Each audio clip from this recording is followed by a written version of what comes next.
헤어룸 교회 성도 여러분 안녕하십니까? 서상배 목사입니다. 오늘은 누가복음 24장 44절에서 48절 말씀으로 예수님과 성령님이란 제목으로 말씀을 전하겠습니다. 누가복음 설교를 지난 1년간 해왔습니다. 이제 자연스럽게 사도행전으로 넘어가야 할 시점에 다다랐는데 누가복음을 마치기 전에 몇 가지 정리해 두어야 할 중요한 사항들이 있어서 누가복음을 설교하려고 합니다. 첫 번째, 육체적 부활에 대한 불신입니다. 누가복음 24장의 기록을 보면 사도들을 포함한 모든 제자들은 예수님의 부활에 대하여 근본적으로 불신하는 태도를 가지고 있었는데 부활을 믿고 받아들이기 위해서는 거듭되는 확실한 증거들이 필요했습니다. 그들을 믿게 하려고 예수님은 구체적인 증거들을 보여주며 매우 예를 써야 했습니다. 사도들은 예수님의 빈 무덤을 보고 예수님이 부활하셨다는 천사의 메시지를 들은 여인들의 증언을 들었을 때 그들의 말이 터무니없다고 하여 믿지 않았습니다. 이어서 주께서 과연 살아나셨다는 예수님의 베드로의 증언도 들었습니다.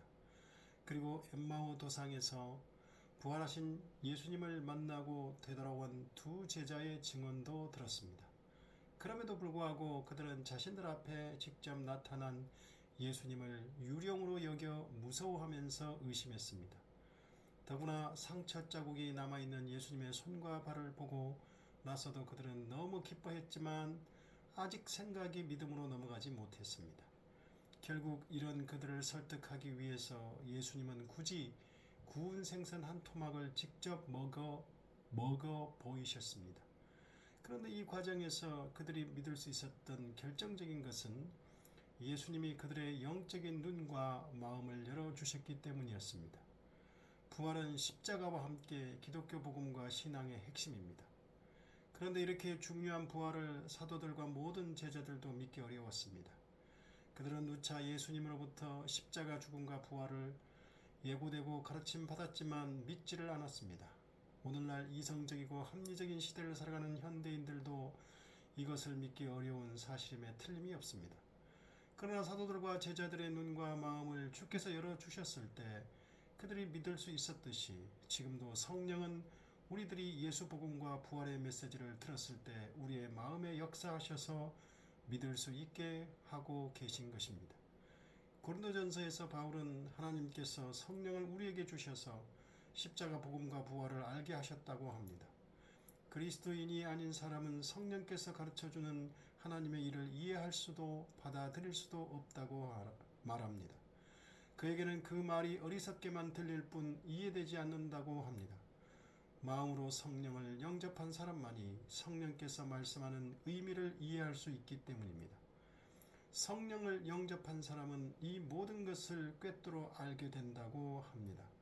그러나 그분을 전혀 이해하지 못하는 이 세상 사람들은 당황하며 헛되이 예를 쓸 뿐이랍니다.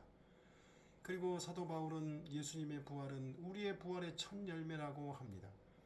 예수님의 십자가 죽음을 믿음으로 우리가 죄사함 받았듯이 예수님의 부활은 우리의 부활의 증거임을 믿는 것입니다. 사람은 모두 죽음을 맞이합니다. 그러나 그것이 끝이 아니라 육체적 부활 후에 영원한 지옥과 천국으로 갈라지는 최후의 심판이 있음을 성경은 명확히 선포하고 있습니다. 히브리서 9장 27절 한 번 죽는 것은 사람에게 정해진 것이요 그 후에는 심판이 있으리니 이와 같이 그리스도도 많은 사람의 죄를 담당하시려고 단번에 들이신 바 되었고 구원에 이르게 하기 위하여 죄와 상관없이 자기를 바라는 자들에게 두 번째 나타나시리라. 최후의 심판은 부활 승천한 예수님이 재림하셔서 반드시 하신다고 선포하고 있습니다. 이에 대해 깨닫고 믿게 하시는 역사가 바로 성령이 하는 일입니다. 우리는 감사하게도 성령의 감동으로 이 사실을 알고 믿음으로 말미암아 구원과 영생을 얻게 된 것입니다. 하나님의 이런 일을 이성과 과거의 합리적인 시대를 살아가는 현대인들에게 전하는 일은 결코 쉬운 일이 아닙니다. 복음을 전하는 자에게 특별한 인내가 필요합니다. 그러나 우리가 구원받은 것을 보면 오늘날도 성령께서 역사하신다는 것을 알 수 있습니다. 성령님의 역사를 믿고 의지하며 예수의 복음을 전하는 것이 우리의 사명입니다. 두 번째, 성경의 중심 주제와 깨달음입니다. 누가복음 24장은 성경과 관련된 가장 중요한 원리를 알려주고 있습니다. 부활하신 예수님이 세 번씩이나 강조한 구약 성경의 중심 주제입니다. 첫 번째는 27절에서 엠마오로 가던 두 제자에게 모세오경과 모든 선지서들을 비롯하여 구약 성경 전체에 예수님 자신에 관하여 쓴 일을 그들에게 설명해 주셨습니다. 두 번째로 44절에서는 예수님은 이미 공생의 초기부터 제자들에게 구약 성경의 모든 책들 가운데 자신에 관하여 성취될 예언들이 반드시 모두 이루어져야 한다고 가르쳤다고 말합니다. 세 번째로 46절, 47절에서는 예수님 자신에 관하여 구약 성경에 기록된 모든 예언들의 핵심을 십자가 죽음과 부활, 그리고 예수님의 이름으로 죄사함을 받는 회개와 그 믿음의 전 세계적 전파로 요약하여 말씀합니다. 누가복음을 마무리하면서 누가는 구약 성경을 예수 그리스도에 관한 예언과 성취, 그리고 예수 복음의 전 세계적 전파라는 중심 주제로 바라봐야 한다고 말합니다. 그리고 구약 성경을 예수님 중심으로 보아야 한다는 것은 제자들이나 후대 교회에서 파악한 것이 아니라 원래 예수님 자신에게서 시작되어 제자들에게 전승되었음을 분명히 하고 있습니다. 그러므로 신구약 성경 모든 책들이 다루고 있는 중심 주제는 예수 그리스도며 그 모든 성경책들이 기록된 목적은 예수 그리스도를 믿음으로 말미암아 구원과 영생을 얻게 하는 것입니다. 사도 요한과 사도 바울은 성경의 이런 목적을 다음과 같이 한 구절로 잘 요약하여 기록했습니다. 요한복음 5장 39절, 너희가 성경에서 영생을 얻는 줄 생각하고 성경을 연구하거니와 이 성경이 곧 내게 대하여 증언하는 것이니라. 요한복음 20장 31절, 오직 이것을 기록함은 너희로 예수께서 하나님의 아들 그리스도이심을 믿게 하려 하며 또 너희로 믿고 그 이름을 힘입어 생명을 얻게 하려 함이니라. 디모데후서 3장 15절, 또 어려서부터 성경을 알았나니 성경은 능히 너로 하여금 그리스도 예수 안에 있는 믿음으로 말미암아 구원에 이르는 지혜가 있게 하느니라. 로마서 1장 2절, 이 복음은 하나님이 선지자들을 통하여 그의 아들에 관하여 성경에 미리 약속하신 것이라. 로마서 16장 25절, 나의 복음과 예수 그리스도를 전파함은 영세 전부터 감추어졌다가 이제는 나타내신 바 되었으며 영원하신 하나님의 명을 따라 선지자들의 글로 말미암아 모든 민족이 믿어 순종하게 하시려고 알게 하신 바 그 신비의 계시를 따라 된 것이니 이 복음으로 너희를 능히 견고하게 하실. 그러므로 우리는 성경을 대할 때마다 언제나 예수 그리스도라는 중심 주제와 목적을 염두에 두어야 합니다. 하나님께서 우리에게 성경을 주신 목적은 예수 그리스도를 알고 믿음으로 죄사함과 구원을 얻게 하시려는 목적임을 기억해야 합니다. 그리고 성경을 대할 때 중요한 원리가 있습니다. 성경에 대한 참된 이해와 깨달음은 성경을 연구하는 사람의 능력과 열심에 달려있지 않다는 것입니다. 서기관들이나 바리새인들은 누구보다도 성경을 많이 연구하는 전문가로서 탁월한 사람들입니다. 그러나 그들은 예수님을 전혀 알아보지 못하고 오히려 핍박하고 대적했습니다. 결국 예수님을 죽이는 데 앞장선 사람들이 되었고 예수님께 언제나 심한 책망을 받았습니다. 사도 바울도 다메섹 도상에서 예수님을 만나기 전까지 그들과 같은 처지에 있었습니다. 예수 믿는 성도들을 핍박하는데 그 누구보다도 열심이었습니다.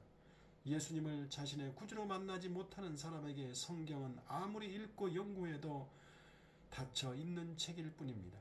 누가복음 24장은 성경이 어떻게 사람들에게 열리는지 그 원리를 알려주고 있습니다.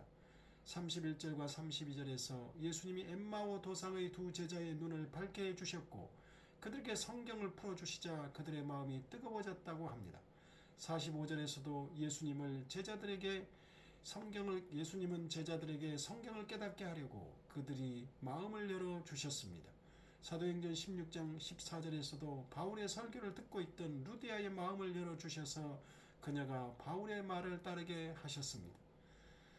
사도행전 16장 14절, 두아데라 시에 있는 자색옥감 장사로서 하나님을 섬기는 루디아라 하는 한 여자가 말을 듣고 있을 때에 주께서 그 마음을 열어 바울의 말을 따르게 하시니라.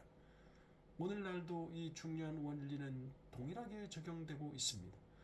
아무리 머리가 좋은 사람이 열심을 내어 성경을 읽고 연구하더라도 예수 그리스도라는 성경의 중심 주제를 동의하지 못하고 예수님을 구주로 영접하지 못한다면 그에게 성경은 여전히 닫혀진 책입니다. 성령이 그 사람의 마음을 열어주지 않는다면 성경을 제대로 깨달을 수도 없고 구원과 영생을 얻을 수도 없습니다. 반면에 성령의 감동을 받은 자는 예수님을 구주로 영접하였을 것이고 성경의 중심 주제가 예수 그리스도임을 알고 동의할 것이고 그것이 성경의 목적임도 알았을 것입니다. 제가 설교를 준비하고 실행하는 과정도 역시 성령의 역사가 없이는 아무런 의미가 없을 것입니다. 많은 내용을 전하지만 핵심이 빠져서 의미가 없을 것이고 설교를 전하는 자나 듣는 회중이나 은혜나 감동이 없을 것입니다.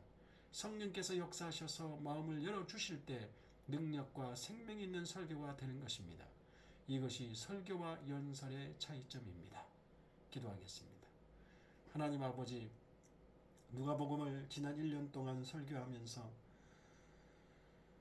예수 그리스도가 모든 성경의 주제임을, 예수 그리스도가 중심임을, 예수 그리스도를 믿고 죄 사함을 얻는 회개함으로 우리가 구원을 받는다는 사실, 그리고 이 복음이 전 세계에 전파된다는 사실, 예수 그리스도께서 성령을 보내셔서 우리로 하여금 마음을 열고 깨닫게 하신다는 이 사실을 우리가 늘 명심하고 성령이 우리를 인도해 주실 줄로 믿습니다. 말씀을 읽을 때 성령께서 부디 역사해 주시고 말씀을 전할 때, 말씀을 들을 때도 성령께서 역사해 주시옵소서. 예수님 이름으로 기도드리옵나이다.